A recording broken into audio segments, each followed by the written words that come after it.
Salut à tous, on se retrouve sur la Neos TV pour le 13-30 de mercredi. Il n'y en avait pas la semaine dernière parce que je crois qu'il y avait une histoire de on est tous en vacances, c'est férié. Et il n'y en aura pas la semaine prochaine pour une autre histoire de je suis tout seul en vacances, moi. Donc Bah, tu prends des aujourd'hui, vacances, toi? je prends un jour parce que j'enregistre à la télé encore. Voilà, Ah, on m'a tu es une convoqué pour la star. télé, oui c'est vrai. Et donc voilà, nous avons un épisode rare aujourd'hui parce que voilà, il est entre deux épisodes non présents, voire absents. Et en plus, c'est avec Julien Chérita qu'on n'a pas vu depuis 1988 où il nous parlait du Minitel. Comment vas-tu, Julien?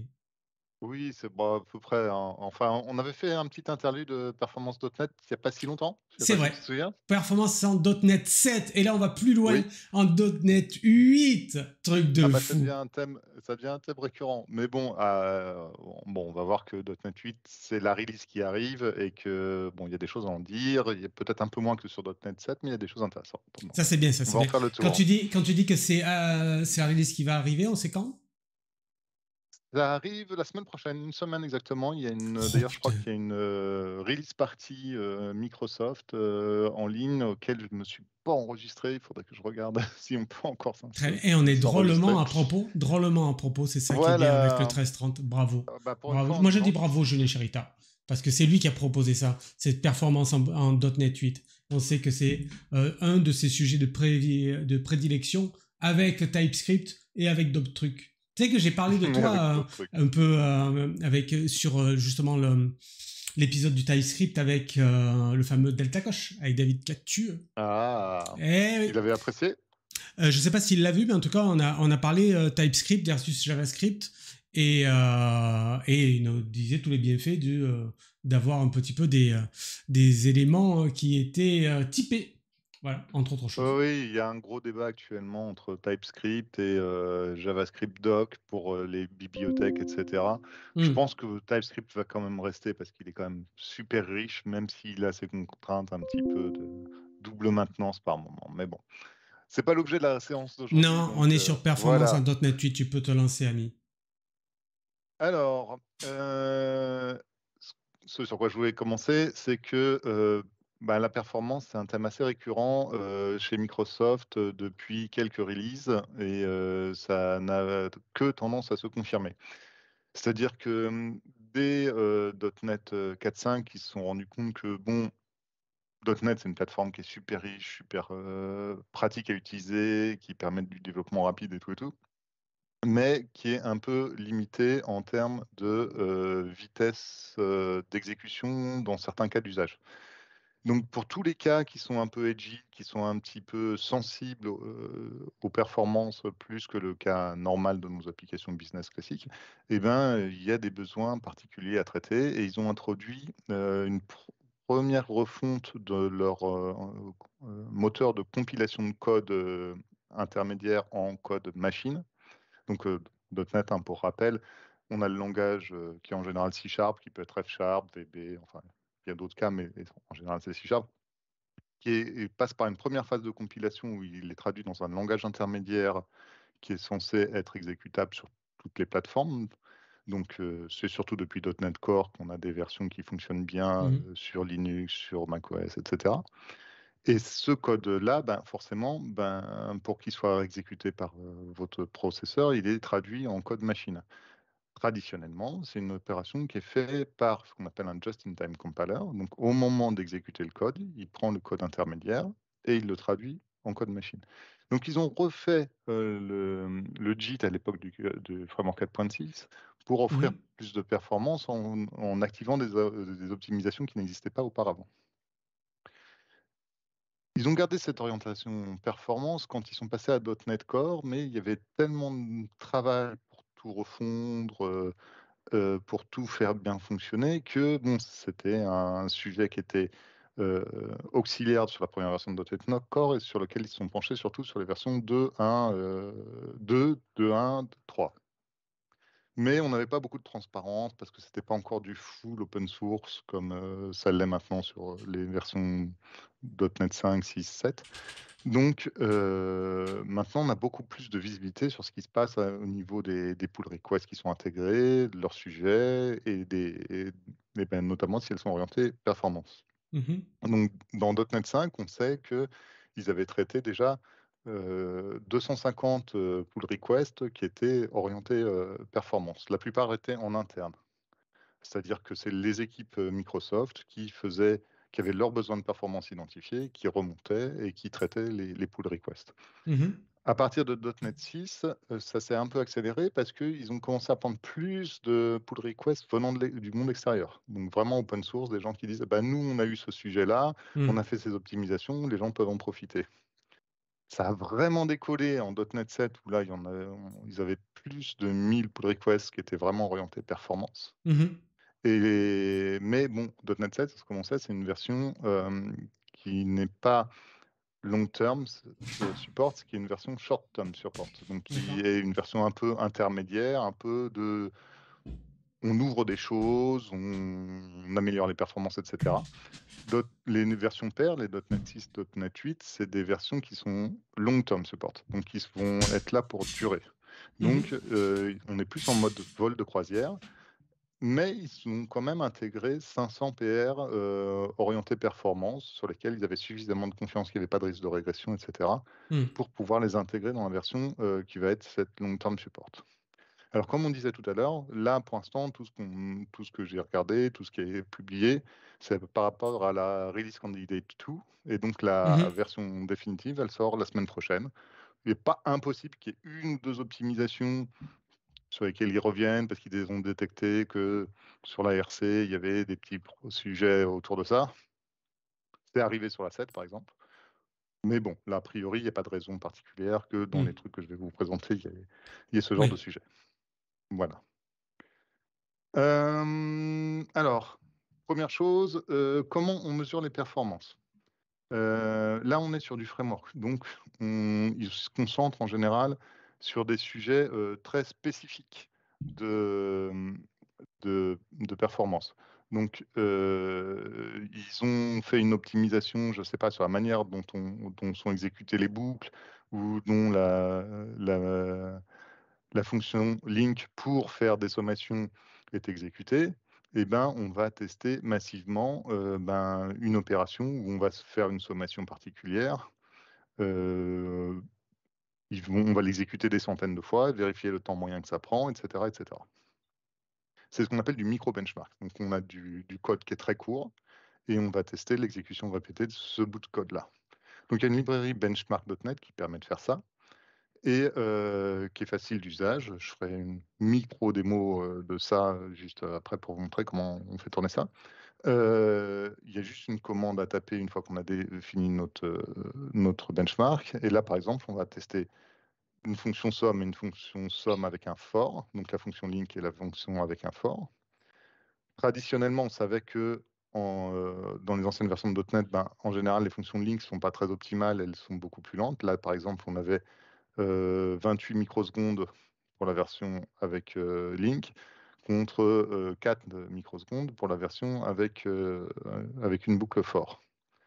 En version .NET 7, on constatait qu'ils avaient amélioré l'exécution de la sommation pour que ce soit équivalent. Donc, c'était encore un peu plus lent avec Link, mais ça restait similaire. Et là, avec .NET 8, là, on commence à partir sur d'autres terres, c'est-à-dire que la version Link a été tellement optimisée qu'elle profite d'optimisation de vectorisation du CPU, donc traiter plusieurs opérations en même temps, Mhm. ce que ne fait pas la version avec un for each. Et du coup, là, on se rend compte que la version Link, qui était près de 10 fois plus lente, 9 fois plus lente, maintenant, elle est 4 fois plus rapide que la version Ouais. avec une boucle. Donc voilà, ça nous permet de mesurer ce genre de choses.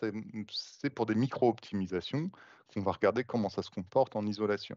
Ça n'empêche pas de faire des tests de performance dans nos cas d'usage réels. Parce que dans nos cas d'usage réels, on ne va pas se retrouver avec les données au bon endroit dans la mémoire, avec les séquences qui s'enchaînent bien et tout et tout. Donc ça permet de faire des tests de micro-optimisation. Les tests en conditions réelles, c'est beaucoup plus valide que ces tests-là. Mais pour du framework, comme ils font des tests sur des cas généraux, ils testent avec ça et ça fonctionne pas mal. Alors, juste pour vous montrer très, très, très rapidement ce que ça donne quand on veut utiliser ça en, heu, en cas réel. Donc là, moi, j'ai une classe, somme. Est-ce que tu vois tout là, sur ton Je écran? C'est bon? vois tout très très bien. Attends, bouge pas, je vais OK. regarder juste si le. Ouais, est-ce que tu peux zoomer pour nos amis? Ah Parce que je vois oui, bien, bien sûr. mais avec le zoom, ce sera Voilà, mieux. Voilà, ça c'est très très bien ça. voilà. Donc on a une classe, que j'ai définie pour, contenir un benchmark. J'en ai défini plein d'autres, c'est un peu ceux que je présente, que j'ai voulu retester moi-même. J'ai défini une source de données que j'utilise dans mes 2 fonctions, benchmarkées. Donc je vais benchmarker cette fonction-là.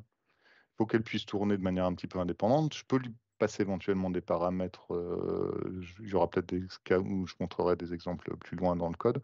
Mais voilà, globalement, c'est ça et je lui dis là, en l'occurrence, que ma version par rapport à laquelle je vais mesurer, c'est la version, link et pour exécuter ça, c'est très simple. J'ai juste une commande, je lui dis ah, j'ai un petit problème d'alignement, je ne sais pas pourquoi.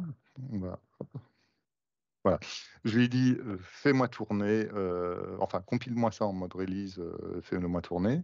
Tu vas me faire tourner la liste des benchmarks qui ont comme nom machin et sur les runtime bidule, truc et machin». Bon, il y a des cas d'usage où on peut faire des trucs un peu plus compliqués, mais bon, là, pour le cas de base, ça nous permet de comparer, sur différents runtime ou différentes implémentations. J'exécute ça et ce qui va se passer, c'est qu'il va faire une compilation où il va compiler, ben, toutes les versions pour les différents runtime. Et après, une fois qu'il aura fini ça, il va commencer à faire des cycles de, mesure de de overhead, donc de voir combien de temps ça prend d'appeler la fonction, Mhm, même si elle est vide. Puis après, il fait un petit warm-up pour être sûr que le JIT a eu fait toutes les optimisations qu'il aurait eu l'occasion de faire. Et après, il va commencer à mesurer, ben, des centaines, des milliers de fois, le workload actuel, le workload réel, donc faire effectivement l'opération. Donc il répète ça pour chaque test qu'on veut effectuer. Bon, là, il me le ferait 6 fois si je vais jusqu'au bout. Je ne vais pas forcément aller jusqu'au bout là tout de suite. Je vais juste remonter un petit peu dans l'historique parce que j'ai des résultats normalement. Et donc, il va me donner des résultats un peu détaillés de chaque exécution. Mais ce qui m'intéresse en général, c'est le tableau qui résume tout en un seul tableau où j'ai mes temps moyens d'exécution, mes mhm. rapports de temps entre ma baseline et mes autres exécutions. Éventuellement, je peux avoir des informations sur la taille du code qui est mis en jeu, sur le nombre de bytes alloués, parce que un des enjeux quand on est sur de la haute performance, c'est d'allouer le minimum de mémoire pour donner le moins de travail possible à la garbage collection. Donc voilà, ça me permet de voir tout ça et ça me permet de mesurer vraiment ce que je fais. On va retourner au slide. Retournons dans les slides. Attention, j'appuie. Très bien. Donc une des premières optimisations, ça concerne, le JIT. Le JIT, c'est, ce que je disais, c'est la partie qui va traduire notre langage intermédiaire en code machine. Donc, il y a quand même un certain temps déjà, ils ont introduit un JIT par étapes, donc en tiers. Un tier 0 qui est une compilation rapide avec des très, très peu d'optimisation. Il va faire juste les optimisations triviales. Mhm, Et s'il voit qu'il rappelle souvent la méthode, il va faire une deuxième passe d'optimisation et il va recompiler la méthode en code natif avec plus de détection des constantes, un meilleur inlining, et on va voir qu'avec les Profile Guided Optimization, il peut aller encore plus loin. Donc, les Profile Guided Optimization, c'est quoi? C'est on va rajouter des marques dans le code natif pour qu'ils puissent faire des mesures de compteur et pour savoir où est-ce qu'ils passent en gros dans le code natif, quels sont les cas les plus utilisés. mhm, Et donc avec ces Profile Guided Optimization, ça on peut le faire en récoltant des données sur une exécution réelle. C'est pas ce qu'on fait en général. Ce qu'on fait maintenant avec les versions modernes de .NET 6, 7, 8, c'est on utilise des dynamiques PGO. C'est le JIT qui va rajouter ces marques-là dans le tier 0 et va utiliser ces marques-là pour calculer des heuristiques sur les chemins les plus utilisés dans notre code. Mhm. Et du coup, il va pouvoir faire une compilation qui est plus optimisée. Donc, la première compilation, c'est ce que je disais, il fait le minimum d'optimisation. Mhm. S'il voit qu'il y a plusieurs utilisations et qu'il va peut-être pouvoir optimiser, ben, il rajoute ses instrumentations liées au PGO. Et dans la compilation Tier 1, il va là utiliser ces heuristiques pour voir c'est quoi le chemin le plus utilisé et faire en sorte que ce chemin le plus utilisé, ben, il fasse du inlining s'il peut, et surtout, il soit au début de la méthode pour qu'on puisse tout de suite avoir tout ça dans le cache d'instruction du processeur, qui est vraiment tout petit, le cache d'instruction. Ouais. Je montrerai rapidement très peu d'assembleurs juste après. Euh, ce...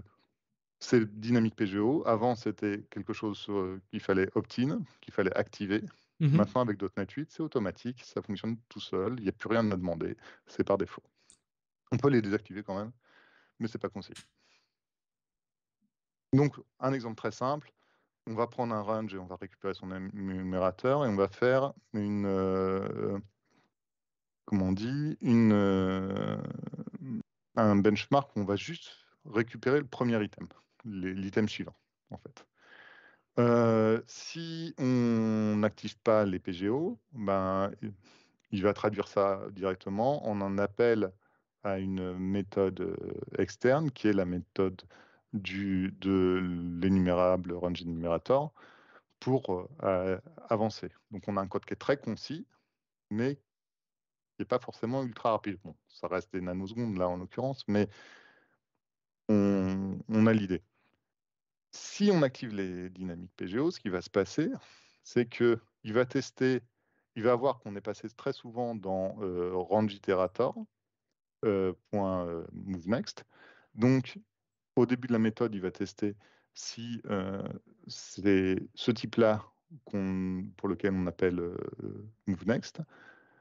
Si c'est le cas, ben, on va faire le code du moveNext directement inliné dans notre méthode. Et si ce n'est pas le cas, on va retourner au cas général où on va appeler la méthode générique, enfin la méthode virtuelle du moveNext en fonction du type d'énumérateur qu'on a. Et donc ça fait une méthode qui est plus longue, mais qui est beaucoup plus rapide parce qu'il y a moins de sauts, parce que et aussi tout ça, ça reste dans le cache d'instruction. Donc là, en l'occurrence, ben, on a un gain de 66%. Juste en activant ça, le code a augmenté de taille, mais en termes d'exécution pour notre cas standard, on gagne du temps. Mhm. Donc les dynamiques PGO, c'est là par défaut en .NET 8. Ça va faire gagner du temps à pas mal de gens. Oui, En tout c'est-à-dire cas que sur les ce qui est workflows intéressant, c'est que très... on est vraiment sur quelque chose qui est intégré. On gagne du temps juste en passant à .NET 8 et on n'a pas besoin de faire quoi que ce soit. Il n'y a pas de bout de code à rajouter. Voilà. Il y a d'autres cas, c'est un sujet bon, je n'ai pas détaillé, mais où .NET 8 va vous apporter des nouvelles API qu'on peut utiliser, notamment sur tout ce qui est span, etc. Mais je reviendrai peut-être rapidement. Ça demande un effort. Ça, c'est des trucs, ça demande aucun effort. Autre sujet, c'est la vectorisation. Donc, il y a des instructions Single Instruction Multiple Data, SIMD, qui sont proposées dans tous les processeurs modernes, que ce soit du x86, du ARM, même dans les nouveaux RISC-V5 qu'ils ont proposés, il y a des extensions pour SIMD. Et donc, ça permet quoi? Ça permet typiquement de faire des opérations sur plusieurs valeurs en même temps, en une seule instruction. C'est optimisé au niveau du CPU et ça permet de traiter beaucoup de données d'un coup. Donc, typiquement, bon, l'instruction VPAD, si je lui donne 8 entiers de 32 bits, ben, je peux faire 8 additions en parallèle en une seule instruction. Donc ça, c'est beaucoup utilisé dans des optimisations très fines pour gagner du temps sur des quantités de données. Dans .NET 6, ben, ils avaient commencé à intégrer ces vectorisations dans beaucoup d'opérations en utilisant les instructions qui sont spécifiques à chaque processeur, de temps en temps en utilisant des trucs un peu plus génériques. En .NET 7, ils sont plus passés sur les types génériques justement qui sont introduits au niveau du framework pour abstraire ces notions d'intrinsèques d'instructions spécifiques au CPU. Donc, ils avaient introduit des vecteurs 256, des vecteurs 128, en fonction de la taille des registres auxquels on a accès sur notre CPU. Mhm. Et ils avaient fait pas mal d'optimisation pour utiliser au mieux le CPU. En .NET 8, ils ont encore amélioré ça en proposant des vecteurs 512 qui nous permettent de travailler sur 2 fois plus de données sur certains workflows.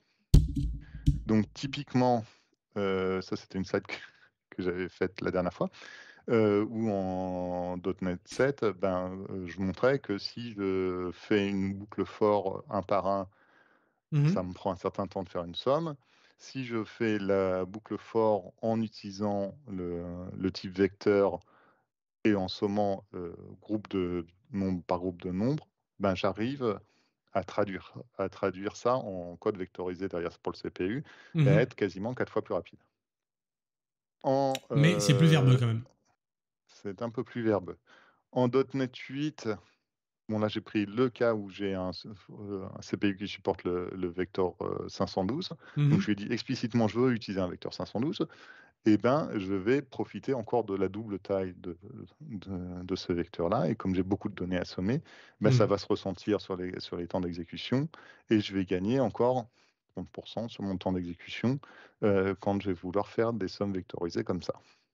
Donc, c'est des choses qui nous sont disponibles, qui sont dans certains cas très spécifiques et intégrés dans les nouvelles fonctionnalités du framework, qui ne sont pas allés trop loin là-dessus, parce que je soupçonne que comme c'est une version long-term support, ils ne Mhm. voulaient pas aller trop loin dans les optimisations d'un seul coup, au cas où il y Ouais. aurait des régressions. Et donc, voilà, c'est à notre disposition, et il y a moyen d'en faire des choses. Changement complet de sujet. Il y a des choses qui sont faites de manière systématique par un framework, mais qui ne nous apportent pas toujours grand-chose, ou qui sont purement utilitaires. Ici, en fait, quand on va récupérer une donnée en mémoire, enfin quand on va initialiser une donnée en mémoire, typiquement un type valeur, ce qui va se passer, c'est que le framework va s'assurer qu'on a mis des zéros partout dans la valeur. Mhm. Il y a moyen de lui dire qu'on s'en fout et que tu n'as pas besoin de mettre la mémoire à 0 pour mes valeurs que j'ai comme variable locale. Ça s'appelle skip local init. C'est un truc qui est un peu chiant à faire parce qu'il faut le mettre en marqueur sur chaque méthode qui va le faire, etc. Mhm. Et ça évite qu'il initialise. Mais ça peut faire gagner du temps sur des cas d'usage particuliers. Ce qu'ils ont remarqué, c'est que comme maintenant, il y a de plus en plus de cas où on va faire des allocations de tableaux sur la pile, ils peuvent gagner du temps en initialisant ces tableaux-là, en utilisant soit les instructions vectorielles qu'on a vues, soit la fonction memset en C qui permet d'initialiser tout un espace de mémoire. En général, c'est utilisé pour le tas, mais là, ça peut être aussi utilisé pour la pile. Et On a, donc, on a une question pour toi. Tu veux que je te la pose vas-y, après ce que tu es en train vas-y. de dire ou maintenant? Non, non, vas-y, c'est pas grave. Alors, on a un bonjour d'un certain Juanito VHN qui nous dit: As-tu essayé le cas de désérialisation d'un JSON qui contient des milliers d'objets, genre 20 000? Alors, j'avais essayé ça dans l'ancien talk sur le .NET 7. Je sais qu'il y avait des choses intéressantes là-dessus. Mais non, c'est pas un cas d'usage que j'ai testé récemment. Donc, je peux pas Donc, répondre à ça. mais ce n'est pas grave. Ce n'est pas grave. Poursuis donc ton Euh, propos. Voilà, donc il y a des optimisations pour mettre à zéro l'espace mémoire. Et du coup, en fait, ce qui se passe, c'est que si on a fait des optimisations pour utiliser des tableaux sur la pile, ce qui est conseillé ces temps-ci, on gagne du temps. Et typiquement, là, sur un petit tableau, on gagne quelques nanosecondes. Sur un gros tableau, ça peut commencer à devenir un peu significatif si c'est des méthodes qui sont sur nos chemins chauds, c'est-à-dire Ouais. qui sont souvent appelées. Euh, un autre, oui, excuse-moi. On t'en prie, on t'en prie. Euh, une autre optimisation qui est recherchée par le framework, c'est de couper les branches. Qu'est-ce que ça veut dire? Ça veut dire qu'en fait, le CPU moderne, ce qu'il fait, c'est que il a plusieurs étapes dans son processeur. Il va charger une instruction, la décoder, l'exécuter, réécrire le résultat, etc. Et ça, il le découpe en tranches et il met les instructions les unes à la suite des autres pour gagner du temps et pour pouvoir passer directement d'une étape à l'autre euh, sans, sans avoir à attendre que première instruction soit finie pour aller lire la deuxième, la décoder, etc., etc. Mhm. Et donc, pour faire ça, ben, il va essayer de savoir s'il est sur le chemin qui a le plus de probabilité de se passer. C'est ce qu'on appelle la prédiction de branche. Si tout se passe bien, ben, c'est assez optimal. Par contre, si ça se passe mal et qu'il se rend compte que ah non, le résultat de mon exécution, elle ne me permet pas d'aller à l'instruction que j'avais prévue, ben, il est obligé de vider son pipeline, d'annuler les instructions qu'il avait prévu de faire, voir qu'il avait commencé à exécuter, et de se remettre dans le contexte pour exécuter l'instruction suivante. Donc, il perd du temps. Pour éviter ces branches, couper les branches, comme je disais, Mhm. il y a des instructions qui sont des instructions conditionnelles, donc qui vont intégrer, au lieu de dire si ça, ben, je saute à tel endroit dans mon code, je vais dire si ça, j'exécute mon instruction. Donc il y a le conditional select et le conditional move, typiquement dans les processeurs Intel. Il y a l'équivalent sur ARM et qui nous permet de faire ces deux opérations-là en une seule instruction et surtout de nous éviter une branche selon le cas dans lequel on rentre. Et ça permet d'éviter des erreurs de prédiction de branche. Et donc, quand c'est possible, .NET 8, il va utiliser ces instructions conditionnelles pour éliminer certaines branches. Donc, typiquement, le cas très simple, c'est j'ai un booléen, je veux tester sa valeur et en fonction de ça, renvoyer telle ou telle valeur. Là, j'ai mis une probabilité pour dire ben, si je passe toujours dans le cas favorable versus si je passe toujours dans le cas, enfin, une fois sur deux dans le cas défavorable.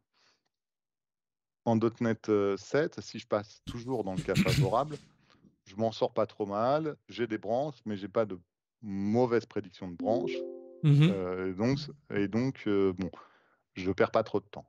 En .NET 8, j'ai à peu près les mêmes valeurs, un peu plus rapides parce qu'il y a des optimisations supplémentaires, notamment des PGE. Si je passe sur des probabilités où je vais passer un cas dans l'un, un cas dans l'autre et Mhm. c'est pas prévisible, ben, en .NET 7, il est obligé de temps en temps de se tromper dans sa prédiction de branche, Ouais. alors qu'en .NET 8, vu qu'il utilise ses instructions conditionnelles, il se trompe jamais et il est 4 fois plus rapide en fait. Donc, pareil, hein, c'est des micro-optimisations tout ça. Mais à Oui. force, ça s'ajoute, ça s'ajoute, ça s'ajoute, et c'est des choses pour lesquelles on n'a rien à faire. C'est automatique, c'est pris en charge Certes. par le Et framework. de toute façon, ça ne peut être que des micro gains. Bah On n'a oui, pas, on n'a pas oui. jusqu'ici une méthode Ah, s'il y avait une intrinsèque formule prendrait, magique. qui prendrait 4 secondes, tu vois. C'est plutôt déjà rapide, voyez-vous. Donc, pour aller plus vite que ça, ben voilà, ça va être vraiment la somme de tous ces gains-là qui va nous faire avoir, alors notamment dans une informatique un peu moins de gestion et peut-être un peu plus industrielle, des gains notables. Bah Ou oui, embarqués, ou c'est vrai embarqués. que sur l'application qui te permet de gérer tes tables et de changer un enregistrement de temps en temps, c'est pas forcément là que tu vas Hmm. gagner beaucoup. Autre technique, clouer les objets. C'est-à-dire Paf. que, en fait, donc il y a un gros sujet, c'est la garbage collection dans .NET. Dans tous les langages de garbage collection, c'est un sujet qui est compliqué et qui peut faire perdre beaucoup de temps si c'est mal géré. Ils se sont rendus compte qu'il y avait pas mal de cas où on perdait du temps parce que on avait un objet qui était toujours là, qui était constant et qui allait jamais, qui avait jamais de raison de bouger. Donc, ce qu'ils ont introduit en .NET 8, c'est ce qu'ils appellent un tas non garbage collecté. Donc le ramasse-miettes ne passe pas sur cette partie du tas. Et du coup, .NET 8, il peut y placer plein d'objets, tout ce qui est un peu chaîne de caractères constants, type connu qui va jamais changer au runtime, un value object qui est marqué read-only, qui est considéré comme statique. Tous ces trucs-là, ça n'a pas de raison de bouger.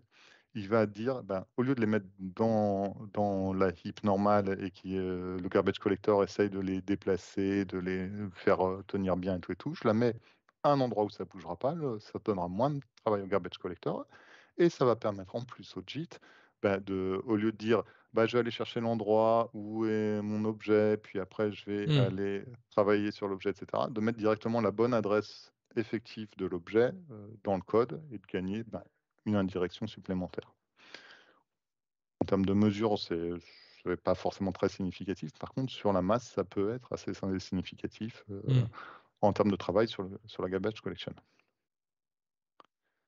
Oui, d'ailleurs, le garbage collector, c'est un des gros points où on perd de la performance. Ça a toujours été le cas. Oui, non, mais c'est quand il passe, c'est merde, putain, on met un gros coup de frein. C'est pour ça qu'il faut faire très attention à la quantité de mémoire qu'on alloue. C'est déjà un sujet dans les langages sans garbage collection, mais ça l'est d'autant plus dans les langages à garbage collection. Ami, on va rajouter un petit peu à la liste des optimisations. Julien, je viens d'entendre le coucou. Je viens d'entendre le coucou. Est-ce que tu penses que on continue un petit peu ou qu'on split et qu'on fait un épisode 2 dans quelques semaines? On va finir là. J'ai plus énormément de choses, je vais essayer d'aller vite. J'ai ajouté à la liste des collections, la collection la plus utilisée avec le dictionnaire, mais surtout devant le dictionnaire, c'est la liste de T.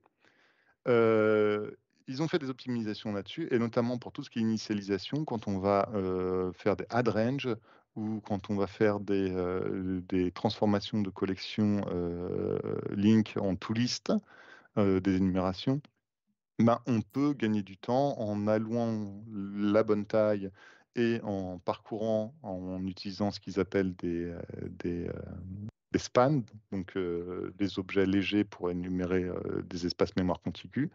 Et on gagne des temps pas négligeables sur tout ce qui est initialisation de liste, qu'on avait tendance à perdre jusqu'à présent. Là, je me suis trompé sur le deuxième tableau, il faudrait que je mette à jour les stats. Mais bon, on a des gains qui sont assez significatifs dans les deux cas. Voilà, tu vois, c'était mon avant-dernière slide. On y était presque. Voilà. Les performances en .NET 8, il y en a encore des tonnes et des tonnes et des tonnes dans l'article de Steven Toub qui fait encore de plus de 200 pages si tu l'imprimes. Donc, faut pas hésiter à les regarder. Mais voilà, surtout n'imprimez pas. Mais par contre, il ne faut pas hésiter à aller le lire. Il y a sans doute des cas qui vous intéresseront, notamment sur des API qui sont ouvertes, qui n'existaient pas forcément avant, qui ont été rajoutées à côté parce qu'on ne pouvait pas forcément les merger sans ambiguïté, notamment tout ce qui est traitement de collection avec des spans. Donc, n'hésitez pas à les regarder. Et il y a énormément de sujets. Il y a notamment le Native AOT qui est très, très prometteur pour tout ce qui est démarrage rapide, etc. et qu'il faudra qu'on traite à l'occasion. Mais oui, on veut ça. 2024 maintenant. J'ai rien à voir. Voilà.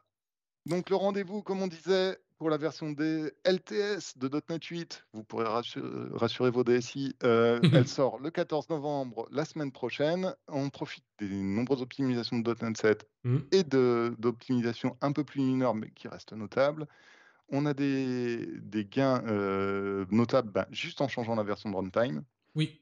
Et on a de nombreuses opportunités d'optimisation fine en regardant de près les API qui sont mises à disposition. Donc, il ne faut pas hésiter à regarder, surtout si on a des workloads qui sont sensibles à l'usage CPU ou à l'usage mémoire. Il faut vraiment aller regarder en détail. Mais voilà. Tout à fait. Merci beaucoup, Julien. Alors, toi, tu as très envie, si je te connais, de savoir quel va être le prochain épisode en plus, c'est même pas la semaine prochaine. Ce n'est pas la semaine prochaine, on l'avait dit, ce n'est pas le 15. Ce sera le 22 et tu seras heureux d'apprendre que ce ne sera pas à 13h30. Non.